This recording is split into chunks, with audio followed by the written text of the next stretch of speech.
अस्सलाम वालेकुम everyone, this is guide chapter 47 और इस पार्ट के अंदर हमने पढ़ना है regarding the classification of sensory nerve fibres. अच्छा यार, दो किस्म की क्लासिफिकेशन है जो कि ऑलमोस्ट सिमिलर ही हैं। वन, एक को हम कहते हैं जनरल क्लासिफिकेशन और एक हम कह रहे हैं जी sensory nerve classification. So let's discuss general nerve classification first. ठीक है जी। अच्छा जी, इसके अंदर कौन सी टाइप्स हैं? Type A alpha, type A beta, type A gamma, type A delta and type C. एक टाइप सी है और बाकी सारी टाइप ए हैं, टाइप बी कोई नहीं है। और ए के अंदर ए अल्फा, ए बीटा, ए गैमा, ए डेल्टा हैं। ठीक है। अच्छा, इनके डायमीटर्स क्या क्या हैं? अगर हम देखें तो ए अल्फा का डायमीटर सबसे ज़्यादा है और जैसे जैसे हम नीचे मूव करते हैं तो इनका डायमीटर कम होता जाता है। तो टाइप ए अल्फा का डायमीटर है 13 to 20 माइक्रोमीटर्स, ए बीटा का 6 to 12 माइक्रोमीटर्स, ए गैमा का उससे कम 3 to 8 माइक्रोमीटर्स, ए डेल्टा का उससे कम 1 to 5 माइक्रोमीटर्स और सबसे कम है टाइप सी फाइबर्स का diameter which is 0.5 to 2 micrometres. ठीक है। तो सबसे ज़्यादा डायमीटर किसका हो गया? ए अल्फा का। सबसे कम डायमीटर किसका हो गया? टाइप सी का। ठीक है। अब डायमीटर बताने का मकसद क्या है? तो डायमीटर बताने का मकसद ये है कि जिसका डायमीटर ज़्यादा होगा उसकी कंडक्शन वेलोसिटी उतनी ही ज़्यादा होगी। सो सबसे ज़्यादा कंडक्शन वेलोसिटी किसकी अच्छी है, यानी कि नर्व इम्पल्स किस सेंसरी फाइबर में सबसे स्पीडली ट्रैवल करती है? तो सबसे ज़्यादा तेज़ ट्रैवल करती है टाइप ए अल्फा फाइबर, जो कि जिनका डायमीटर भी सबसे ज़्यादा है। सो टाइप ए अल्फा में 65 to 120 मीटर्स पर सेकेंड की स्पीड से ट्रैवल करती है नर्व इम्पल्स। और सबसे कम किस में ट्रैवल करती है? टाइप सी में, क्योंकि उसका डायमीटर सबसे कम है, उसमें 0.5 to 2 मीटर्स पर सेकेंड से ट्रैवल करती है। ठीक है। और बाकियों में इस तरह कम करते जाते हैं। ए बीटा में 35 to 75, ए गैमा में 10 to 50 एंड ए डेल्टा में 66 to 30। ठीक है जी। याद करने वाली क्या बात है इनके? तो नाम याद कर लो, ओके, याद हो गए। उसके बाद हमने क्या करना है कि भाई जैसे जैसे हम आगे मूव करते हैं डायमीटर कम होता जाता है और जिसका जितना डायमीटर ज़्यादा है उसकी उतनी कंडक्शन वेलोसिटी ज़्यादा है। तो टाइप ए अल्फा फाइबर्स की कंडक्शन वेलोसिटी सबसे ज़्यादा है, उसके बाद ए बीटा की बारी आती है, उससे कम है ए गैमा की और उससे कम है ए डेल्टा की और सबसे कम है टाइप सी की। और कंडक्शन वेलोसिटी से ही हम उनके फंक्शंस का अंदाज़ा भी लगा सकते हैं। यहाँ पे हम डिस्कस करने लगे नेक्स्ट इनके फंक्शंस कि टाइप ए अल्फा कौन सी सेंसेशन लेके जाएंगे, बीटा कौन सी सेंसेशन लेके जाएंगे। भाई वो सेंसेशंस जो सबसे ज़्यादा स्पीडीली ट्रैवल करनी चाहिए वो ए अल्फा लेके जाएगा। जो सबसे स्लो ट्रैवल करनी चाहिए, ये जो सबसे स्लो ट्रैवल करती हैं, ये जिनका फंक्शन या सिग्निफिकेंस इस तरह की है कि वो थोड़ा सा स्लो भी ट्रैवल कर लें तो कोई फ़र्क नहीं पड़ता, वो टाइप सी के अंदर आएंगी और बाकी सारी मिड में आएंगी। ठीक है। तो ए अल्फा कौन सी सेंसेशंस लेके जाता है? ए अल्फा प्रोप्रियोसेप्शन और मोटर फंक्शंस लेके जाता है। ठीक है। अच्छा, मोटर फंक्शंस क्यों भाई? ये प्रोप्रियोसेप्शन की और मोटर फंक्शंस की क्यों इतनी ज़्यादा, यानी कि सेंस ऑफ पोजीशन की और मोटर फंक्शंस की इतनी स्पीडीली क्यों हमें चाहिए? देखो, मोटर फंक्शन है, फॉर इंस्टेंस हम चल रहे हैं, हम लिम्स मूव कर रहे हैं, कोई एक्शन कर रहे हैं, तो उसमें तो जैसे ही ब्रेन इम्पल्स भेजे साथ ही क्विकली वो मसल को पहुंच के मोटर एक्टिविटी हो जाए और सारी मोटर एक्टिविटीज़ कोऑर्डिनेशन में बहुत क्विकली स्पीडीली हो जाएं। तो मोटर एक्शन जो है और जो सेंस ऑफ पोजीशन है, क्योंकि जब अगर हमें सेंस ऑफ पोजीशन ही नहीं होगी बॉडी की तो हम किस तरह बॉडी को बैलेंस करेंगे, किस तरह नेक्स्ट मूवमेंट प्लान करेंगे अपनी। तो मोटर फंक्शंस और प्रोप्रियोसेप्शन, इनकी कंडक्शन सबसे फिट, सबसे फास्ट सेंसरी फाइबर से होनी चाहिए जिनका डायमीटर सबसे ज़्यादा हो, जिनकी कंडक्शन वेलोसिटी सबसे ज़्यादा हो। ठीक है। उसके बाद बारी आ जाती है tactile sensation from cutaneous receptors. Tactile sensation from cutaneous receptors कौन से हैं अभी? Tactile sensation from cutaneous receptors, touch, pressure. ठीक है। तो ये है टेक्टाइल सेंसेशन। कोई भी चीज़ आपको टच करती है तो द मोमेंट टच करती है फ़ौरन ही महसूस हो जाती है। ठीक है। क्या उसमें कोई बहुत लंबा गैप होता है कि टच कर रहा है और फिर हाफ सेकंड बाद आपको महसूस हो रहा है? नो, जैसे ही टच करेगी साथ ही महसूस हो जाएगी। तो जो टेक्टाइल सेंसेशंस हैं जिनको कुटेनियस रिसेप्टर्स यानी कि स्किन के रिसेप्टर्स लेके जाते हैं, वो बहुत क्विकली उसकी परसेप्शन होनी चाहिए। तो ये भी रिलेटिवली फास्ट फाइबर्स इन्हें कंडक्ट करते हैं। ए अल्फा के बाद दूसरे नंबर पे ए बीटा आते हैं। उसके बाद मिड लेवल पे आ जाते हैं A gamma and A delta. तो ए गैमा कौन से हैं? Motor signals to muscle spindle intrafusal fibres. अच्छा, मसल का जो स्ट्रक्चर है ना, मसल के अंदर कुछ इंट्राफ्यूजल फाइबर्स होते हैं, कुछ एक्स्ट्राफ्यूजल फाइबर्स होते हैं, फिर मसल स्पिंडल्स होते हैं।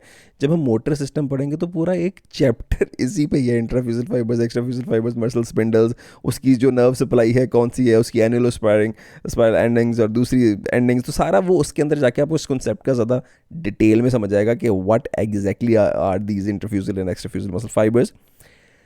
अलबत्ता ब्रीफली यहाँ पे कर लेते हैं कि जो मोटर सिग्नल्स जो मसल स्पिंडल के इंट्राफ्यूजल फाइबर से जा रहे हैं ना, ठीक है, वो ए गैमा लेके जा रहे हैं, ठीक है, ए डेल्टा लें जी। अब वो चीज़ें आ जाती हैं जो कि रिलेटिवली स्लो भी अगर चली जाएं तो इतना कोई फ़र्क नहीं पड़ता, ठीक है, वो है क्रूड टच। वैसे टेक्टाइल सेंसेशंस का हमने कहा था कि ए बीटा लेके जाते हैं, बड़ी स्पीडीली लेके जाते हैं, मगर क्रूड टच, ऊपर आप ये कह लें कि tactile sensation relate to the fine touch, ठीक है। तो यहाँ पे क्रूड टच जो है, वो क्रूड टच थोड़ा सा स्लो भी चला जाए कोई मसला नहीं है। टेम्परेचर, चेंज इन टेम्परेचर की सेंसेशन थोड़ी सी स्लो भी चली जाए कोई मसला नहीं है, ठीक है। और पेन की सेंसेशन तो हमेशा बाकी सेंसेशन से स्लो ही जाती है, ठीक है। तो इसलिए टाइप सी में अगर आप देखें तो यहाँ पे भी एकिंग पेन यहाँ पे आती है, और जो शार्प पेन है वो थोड़ी सी क्विकली ट्रैवल कर लेती है, तो वो तो शार्प पेन को ए डेल्टा लेके जाती है, और जबकि एकिंग पेन को टाइप सी जो कि सबसे स्लो है वो लेके जाती है। अच्छा, एकिंग पेन और शार्प पेन में क्या फ़र्क है?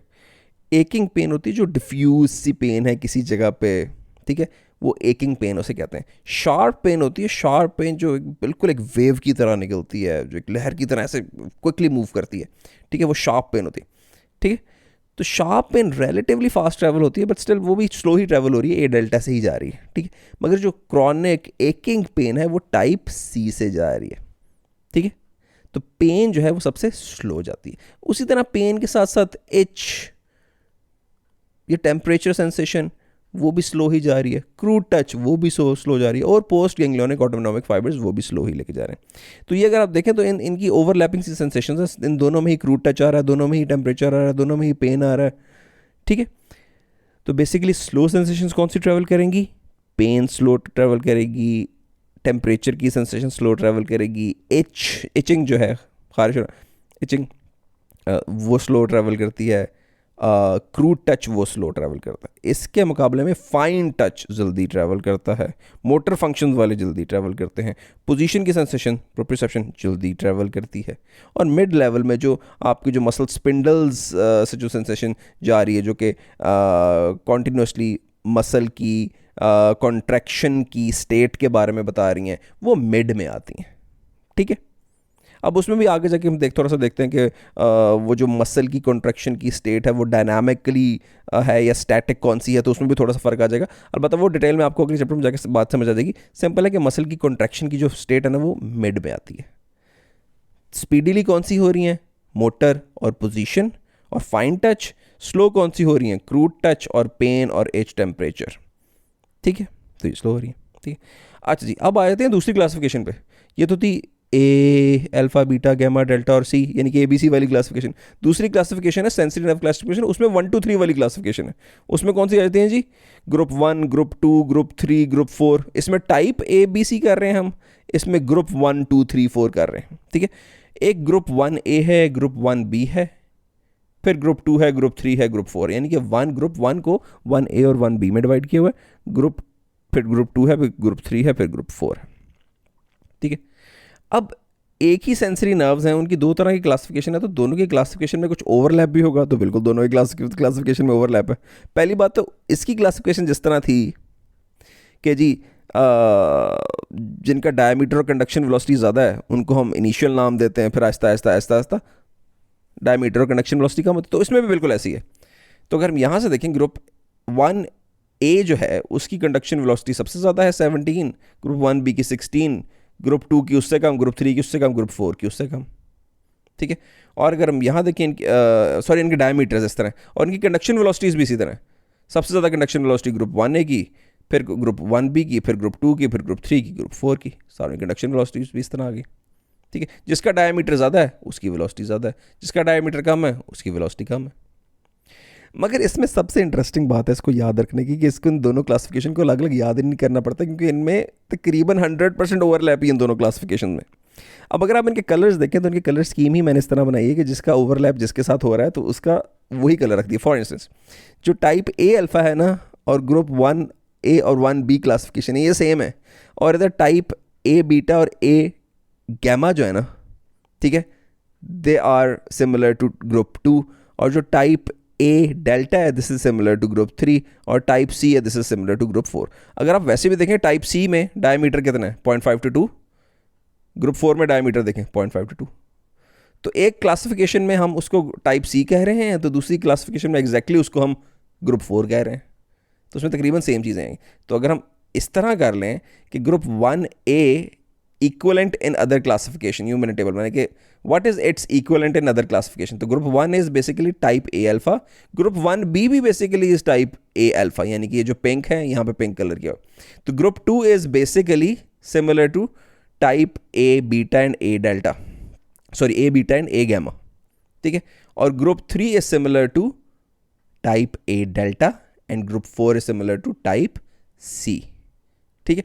थोड़ा सा डेफिनेटली उसमें फ़र्क ये है कि यहाँ पे टाइप ए अल्फ़ा है और यहाँ पे उसको 2 टाइप्स में डिवाइड कर दिया गया, और यहाँ पे ग्रुप 2 है और यहाँ पे 2 टाइप्स में डिवाइड किया, और type A beta and A delta and A sorry gamma, ठीक है। अब ग्रुप 1A और 1B इनमें कौन सी आनी चाहिए, तो उनमें भी बिल्कुल वो प्रोप्रियोसेप्शन और मोटर फंक्शन वाली ही आनी चाहिए। लेट्स सी, देख लेते हैं। अच्छा, और यही सारा हमने इसकी इक्वलेंस भी यहाँ पे लिख दी है, यानी कि टाइप ए अल्फ़ा यहाँ पे group 1A and group 1B, और यहाँ पे टाइप ए बीटा और ए गैमा के अंदर ग्रुप 2 और फिर नीचे 3 और 4, ठीक है। अच्छा, अब 1A के अंदर क्या आता है जी, 1A के अंदर वही प्रोप्रियोसेप्शन जो ऊपर हमने कहा था, वो यहाँ पे प्रोप्रियोसेप्टिव सिग्नल्स आ जाते हैं, ठीक है। यहाँ पे एक इंटरेस्टिंग चीज़ है कि यहाँ पे हमने साथ ही ग्रुप 1A के अंदर annulospiral endings of muscle spindles भी इसके अंदर ही हम ले आएंगे। यहाँ पे देखें, यहाँ पे मसल स्पिंडल्स तो टाइप ए गैमा के अंदर आ रहे थे, तो यहाँ पे ये क्या हो गया, ये कोई नई चीज़ आ गई है। तो यस, मसल स्पिंडल्स की 2 तरह की एंडिंग्स होती हैं अगर आप देखें, एक तो फ्लावर स्प्रे एंडिंग्स होती हैं ऑफ मसल स्पिंडल्स, और एक एन्यूलो स्पायरल एंडिंग्स होती हैं। जो एन्यूलो स्पायरल एंडिंग्स हैं वो कॉन्टिन्यूस स्टेट के बारे में बताते रहते हैं, और ये जो फ्लावर स्प्रे एंडिंग्स हैं ये डायनामिक स्टेट के बारे में बताते रहते हैं, ठीक है। तो बाद में डिटेल जाके हम जब मोटर सिस्टम के अंदर पूरा चैप्टर पढ़ेंगे मसल स्पिंडल वाला, तो फिर उसमें ये आपको बहुत ईजीली समझ आ जाएगा। अभी इसकी डिटेल में नहीं जाते, ठीक है। वापस आते हैं अपने टॉपिक की तरफ। तो ग्रुप 1A में प्रोप्रियोसेप्टिव सिग्नल्स हैं from annulospiral endings of muscle spindles. Group 1B में क्या है, गोल्जी टेंडन ऑर्गन से जो टेंशन आपको आ रही है, ठीक है, टेंशन की जो स्टेट की जो डिटेक्शन है वो गोल्जी टेंडन ऑर्गन से। ग्रुप 2 के अंदर क्या आता है जी, ग्रुप 2 के अंदर यही आ जाएगा, टेक्टाइल सेंसेशन वगैरह। ये लें जी, यहाँ पे टेक्टाइल सेंसेशन है ग्रुप ए बीटा के अंदर, तो वही ग्रुप 2 के अंदर आ गया डिस्क्रीट टेक्टाइल सेंसेशन। और यहाँ पे motor signals from muscle spindle intrafusal fibres है, तो बेसिकली मसल स्पिंडल के फ्लावर स्प्रे एंडिंग्स की बात हो रही है, तो वो flower spray endings of muscle spindles आ गए। यहाँ पे जी ग्रुप 3 के अंदर क्या आना चाहिए, ग्रीन, ये ऊपर ग्रीन देखें, crude touch temperature sharp pain, तो यहाँ पे भी वही आ गया, crude touch temperature pricking pain. यहाँ पे देखें टाइप सी के अंदर क्या आ रहा है, वही ग्रुप 4 के अंदर आ जाएगा, वही स्लो एकिंग पेन, यहाँ पे persistent sensation of pain, itch and temperature, ठीक है। तो क्लासिफिकेशन आपको थोड़ा सा इसको मेमोराइज करना पड़ता है, मगर वंस इसका एक बेसिक सा कॉन्सेप्ट आ जाए तो आपको ये बहुत ज़्यादा इसके डायमीटर्स वगैरह को रटा शटा नहीं मारने पड़ते।